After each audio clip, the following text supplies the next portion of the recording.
And next up, we've got Amy joining us. She's going to give us an intro to PR and content marketing. So Amy recently joined us as head of Owned and Earned here at Anicca. She's worked in communications for over 20 years. So is worked with a lot of PR agencies in London. And has extensive experience working with high-profile brands, which include Nivea and Waitrose. Waitrose, even Waitrose. She was corporate communications manager and then returned to the East Midlands and did some work with RS Components and headed up the UK PR team before moving into digital. So, yeah, she's joined us today to take us through an intro to PR and content marketing. So, Amy, welcome, and I'm going to hand over to you. Thanks so much, Jess, and apologies to Ed. I think I actually hijacked his presentation by being very keen and uploading my slides, so apologies. So some of you may have seen what I'm going to present, but I'm delighted to be here today. As Jess said, I'm really new to the Anicca team, so I wanted just to introduce myself at the beginning, but then I'll go into talking about PR and content marketing, how the two of them can are a real blended approach in terms of output and outreach, how you can make a real impact with your content and PR marketing, and then something you can do, because obviously this is an introduction, so it's about looking at ways that you can begin the content marketing process. So as Jess said, I've got over 20 years communication experience with I sort of cut my teeth in PR agencies a long time ago, and latterly worked in-house, as Jess said, for some big brands including Waitrose and Nivea, before moving back up to East Midlands to work for RS Components. I joined Anicca around 3 weeks ago as head of Earned and Owned Media, and I'm really passionate about content, anything content, kind of I'm all over it. I think the team are getting tired of me sharing lots of different content examples on our intranet. Anyway, in terms of what I do, I work on PR strategy and outreach. We look to create newsworthy, engaging copy, a lot of content planning, strategy around content, looking at what's going to make the most and best impact. And importantly, we work collaboratively with the rest of the Anicca team. I believe that PR especially shouldn't be in silo, it shouldn't be standing alone in marketing, it should be very much integrated and part of a wider remit. So that's something we're developing more with the Anicca team, and something that works alongside SEO really effectively. So a little bit about me personally. I was born and bred in the East Midlands. There's a picture of me there in the snow. I love being outside, whatever the weather. As I say, been with Anicca just about 3 weeks now. Okay, so in terms of what PR and content marketing is all about, the CIPR, which is the Chartered Institute of Public Relations, has a really well-known description of what PR is all about. But effectively, PR is all about reputation. So it's the result of what you do, what you say, and actually what others say about you. So what you earn in terms of your reputation. So the PR is the discipline. It's what you do to look after your reputation with the aim of earning and understanding and supporting and influencing opinion and behaviours. It's planned, it's ongoing. You don't just do PR once and hope it will work so you get a great reputation or some great news coverage. It has to be sustained. And it is all about maintaining goodwill and mutual understanding, so getting your message over to between an organisation or your brand and your target audience, your publics. Content marketing, there's a description here from the CMI, the Content Marketing Institute, and you'll see there's some similarities between the two. So content marketing is a strategic marketing approach focused on creating and distributing. So again, that PR element, valuable and relevant, the word relevant again, and consistent content to attract and retain a defined audience. So again, it's all about your publics and who you're trying to target and reach. And I think the interesting point with content marketing, it's often used to drive a profitable customer action. So it's a driver to convert. And we've heard a lot about conversions and other tactics used to get your reach with digital earlier on today. So it plays into that very much. So why do we join this co-op? Well, they blend perfectly. We've heard some examples just now of how reputation, for example, is an area that cross over both, but they really do complement each other. They do aim to enhance reputation, and it's very important to understand about them generating positive sentiments. Whatever you do with PR and content is about achieving a positive aim. You don't send information out to talk about negative results. You actually are sending information out to enhance your results, to share good news. The content that is created between the two aims to be relevant and useful, particularly important for journalists. If you're sending out information to a journalist, they want to find what's interesting about it, what is newsworthy, what's the hook. They want something new. So that's where your PR and content, again, blends really well. It does increase your reach. It gets further. You know, it penetrates hugely in terms of your target audience and across different platforms. And importantly, it gets the message to a targeted or specified audience. And we can define both these approaches as owned and earned media. I just wanted to do a slide on this, so there's a bit of understanding between, particularly what I do at Anicca as well. So earned media is all about generating a positive reputation, and it's controlled by the brand. So for instance, it could be a social post or a press release, a blog, or video content that a business or brand produces themselves. The earned media is all about sentiment. It's about what is the result of your press release. So it's positive PR coverage. It's what a thought leader or influencer might say about you. It's about the engagement that your social posts will generate. It's about positive reviews. So it's all about a really great and strong word of mouth. So what are the benefits of blending the two? So the objectives are the same. So it's about attracting new customers and driving sales, or actually maintaining customers as well. It's not just about attracting new, you've got to maintain that customer base. So by continually putting out positive content through PR and using effective content to get the message across, it's encouraging people to come back and follow you and see what you're doing, to come back to your blogs, to see what you're doing, use it on your news feeds on social media, for example. It's about consistency, but people want to trust your brand. And if you're suddenly having very obscure and different messages, they won't know where they are with you. So actually consistency on messaging is key. So for example, you would know what to expect if you were looking at a campaign for Nivea. Let's use Nivea as an example. You would understand some of the key messages they might use and the imagery they would use to kind of support that. So it's consistent and people can trust it, they know what to expect. So it has to be on brand and tailored, and also actually, you know, it's defined, you can define who's going to see it. And as I mentioned earlier, I don't see PR as a standalone function, a standalone business function. It's very much complementary and part of the wider marketing function. So very much working with SEO, pay-per-click, search and paid. I think very importantly here, PR and content is really cost effective. It really helps to amplify your reach. It increases that brand awareness, and it can drive demand. You know, if you have someone who's received some information from you, who's an influencer, and then posts it out or talks about it on one of their feeds or a blog, it drives huge credibility, you know, and actually drives demand. When I was at Waitrose, we worked with a chef called Delia Smith. We had something called the Delia effect. If she was going to use a product and talked about it, might be, I don't know, a vanilla sugar, we'd have the product wipe off the shelves. You know, we could not keep up with demand because she was so influential at that point for cooking. She literally would sell products for us.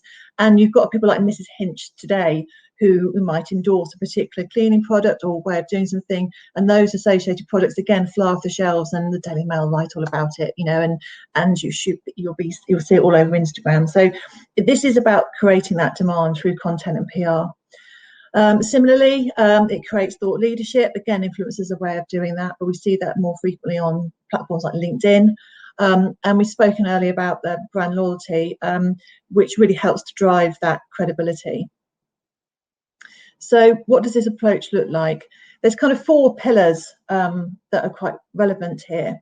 One's around promoting content. So PR is a really effective tool to push your content. It allows you to get your information into the right hands of the right people. So whether they are, the editor of a newspaper or magazine, whether it's an influencer or a particular blogger writing about a particular subject, you can use PR to actually get that information to them really effectively, and it's cost effective as well in that respect. Through this, we're trying to achieve positive press coverage or shares organically on social, and that increased online reach. So this is where blogs come into play and sort of other online articles. The blended approach is really important to help build relationships. So we know that the objective of PR is to build two-way beneficial relationships with your target audience. And, with content marketing, again, it's about pushing your relevant information to your publics. So effective PR really helps create those new partnerships and targeted relationships. So it could be a dual marketing effort. It could be getting an influencer on board. There's lots of ways in which that can happen, but it should be just applicable to your brand and actually sit well with your brand to actually maintain that credibility. And actually, this is a really relevant way in which people work with influencers. We see it increasingly. I touched on LinkedIn earlier, and it's a really brilliant thought leadership tool. It's used really effectively for people to share their articles, blogs, white papers, longer form content effectively. And thought leadership itself kind of marries together PR and content marketing when somebody has their own opinions and focus. So this is particularly good when you've got results from a business, or they want to get over a corporate viewpoint, for example. It could be from one of the thought leaders in the business. It could be from the CEO, for example, talking about a particular industry topic. It could be from a leading recruitment business talking about the latest trends and situation in recruitment, or how staying at home, working from home is the new norm. Lots of different topics and areas are actually very important, and LinkedIn is a great area to show those, or to showcase that kind of content on. And digital, we all know how important digital is. We live in a digital era, and PR is certainly no exception. I mean, when I cut my teeth in PR lots of years ago, we were sending out press releases in the post by sticking a stamp on an envelope and getting them out there, and even faxing them. I mean, now you wouldn't dream of doing that. You might even WhatsApp a press release to someone. We're completely in the digital age. And also Twitter has been a fantastic way of getting in touch with key audiences and sharing information. Twitter is used extensively by the press. You'll see latest news breaking on Twitter, and there's a lot of journalists sharing lots of opinion on that channel. So PRs have been known to actually release news and share news on Twitter. So it's a channel to think about as well in terms of your platform and outreach of your content. But to be really effective, I really feel that brands need that strong online presence. They need to be able to stand out and be robust online. So making sure they've got great blog content, making sure FAQs are up to scratch, making sure they're responsive digitally. And actually, this is where SEO and effective keyword optimization really comes into play and comes into its own. So I wanted to show you some examples of how the approach can come to life. So there's a number of different elements here. It's quite a busy slide, but it just has some examples of what can be done in terms of outreach. So the picture here in the left-hand top corner is an influencer on Instagram opening a product from Deichmann. Deichmann's one of our clients, and this got fantastic reach. There's other things that we do. So we talked about blogging earlier. Email marketing campaigns are a way of pushing your content effectively to your target audience. Obviously, press releases are a tried and tested method of communicating. Press releases are brilliant because you can have so much information in there, and not only do you leave with your newsworthy story, but you have further details, stats, facts and figures. You could perhaps include an infographic. diagrams within the press release, obviously contact information and other links, particularly electronically, and then they can be clicked on and further information obtained. Images, for example, can be gathered this way as well.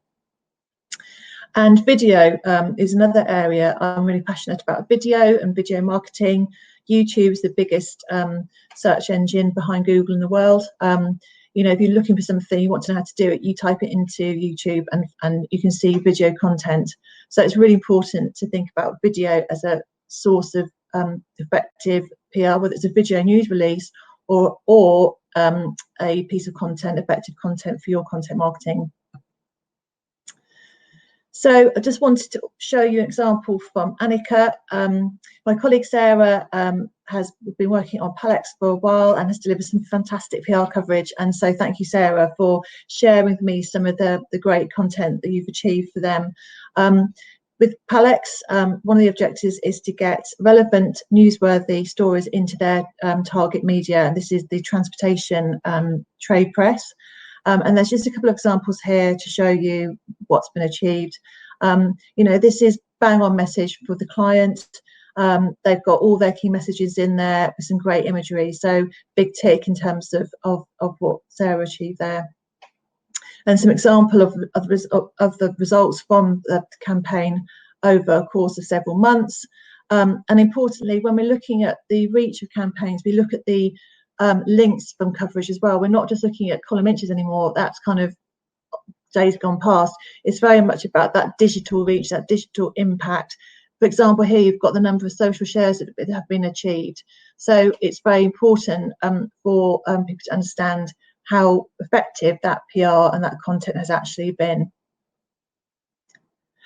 And kind of going off the curve a bit here, Barbie is not a client, or Mattel's not a client of Anicca's, but I just wanted to show you a very much consumer-led example of effective content marketing.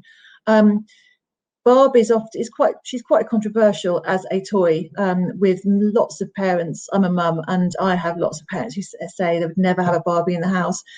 So interestingly, when Barbie was 6 years old, Mattel, who's the brand owner, took the opportunity to kind of turn this perception on its head and looking to empower women or girls, in terms of what they can do and what they can achieve. And when you click into this slide, there's a link in here as well, so you can view a really quite lovely video that was produced as part of the campaign. The campaign was called the Dream Gap Project, and it effectively used research to help young girls overcome self-limiting beliefs. So whether it be girls can't be scientists or girls can't work in engineering, they kind of challenged those perceptions. They shared all the content over all of its Barbie platforms, including its YouTube channel, a vlog, and a dedicated website, which has some really nice hints and tips to educate parents. So I know you've had a long day. There's been lots of information taken today, so I've kept it quite short and sweet because I want you to think about some ways in which now you can go away and think about how you could develop your own content, how you can develop your own personal brand based on some of the things we talked about today. So have you ever thought about what is your personal brand, and how do you want to be received, and who do you want to be seen or known for? Because in terms of PR and content marketing, that's the first things we think about for a brand, for a business. What do they want to be known for? What's that message they want to keep pushing out at all times? So when you're thinking, how you get started, go back to basics and think about what your personal brand and vision is. And if you haven't created a LinkedIn profile already, I'd urge you to do so. It's a great starting point to get your content marketing sort of underway. Not only getting the basics right in terms of image and bio, but actually starting to build a network of relevant contacts. This is particularly relevant if you're going to be looking to move your career into a certain area, making sure you're following particular people within that field or people who are writing about topics within that area. You could start a blog or post long form content on LinkedIn and share different interesting white papers or your opinions on news or articles, and share that all important video content as well. And like what other people are posting too, and add a comment to what they're posting. It really helps to get your name out there in the feed. These are all things that we do as content marketers for our brands, but the fundamentals are very much the same. So it's great to get in the habit of doing it now. And finally, think about what campaigns are great, what are bad, what works, what doesn't work. There's a lot of chat at the moment about Weetabix baked beans campaign, love it or hate it, but I mean, it was even talked about in Parliament, you know, so actually it's a great example of a content getting across a huge reach, and, you know, getting that awareness. So great PR. So I'm going to finish off there, and I didn't know if there's any questions at this stage.